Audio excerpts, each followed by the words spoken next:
আমার চ্যানেলে সবাইকে স্বাগত। তোমরা কেমন আছো বন্ধুরা? আশা করি সবাই ভালো আছো। আর আমিও ভালো আছি। আমি ছাদে গিয়ে ড্রাগন পেড়ে নিয়ে আসলাম। এখন বসে পড়লাম ড্রাগন কাটতে। তোমরা আমার মতো কে কে ড্রাগন খেতে ভালোবাসো? আমার তো খুব ভালো লাগে খেতে। তাই আমি বসে পড়লাম ৩টে পাকা ড্রাগন নিয়ে। আমার ড্রাগন গাছে এবছর ১ম ফল এসছে। অনেক ফুল এসছিল, কিন্তু সব ফুল তো আর ফলে পরিণত হয় না। অনেক ফুল নষ্ট হয়ে যায়, তার মধ্যে কয়েকটা ফুল ফলে পরিণত হয়। তো অনেক কষ্টের পরে আমার ফলগুলো বড় হয়ে পেকে গেছে, তো আমি পেড়ে নিয়ে আসলাম। এবার কাটছি, দেখো ভেতরটা কত সুন্দর রসালো।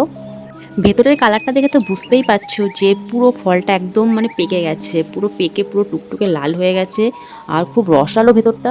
ফলটাকে ফুলের মতো করে ছাড়িয়ে নিলাম। ফলটা দেখতে যেমন সুন্দর, তেমনি খেতেও অনেক টেস্টি।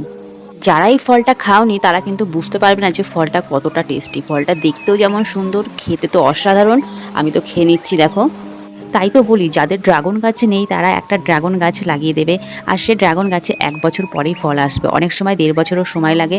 আজকে আমি একটা গোটা ফল পুরোটাই খেয়ে নিচ্ছি। দেখো ভেতরটা কত সুন্দর রসালো আর খুব মিষ্টি।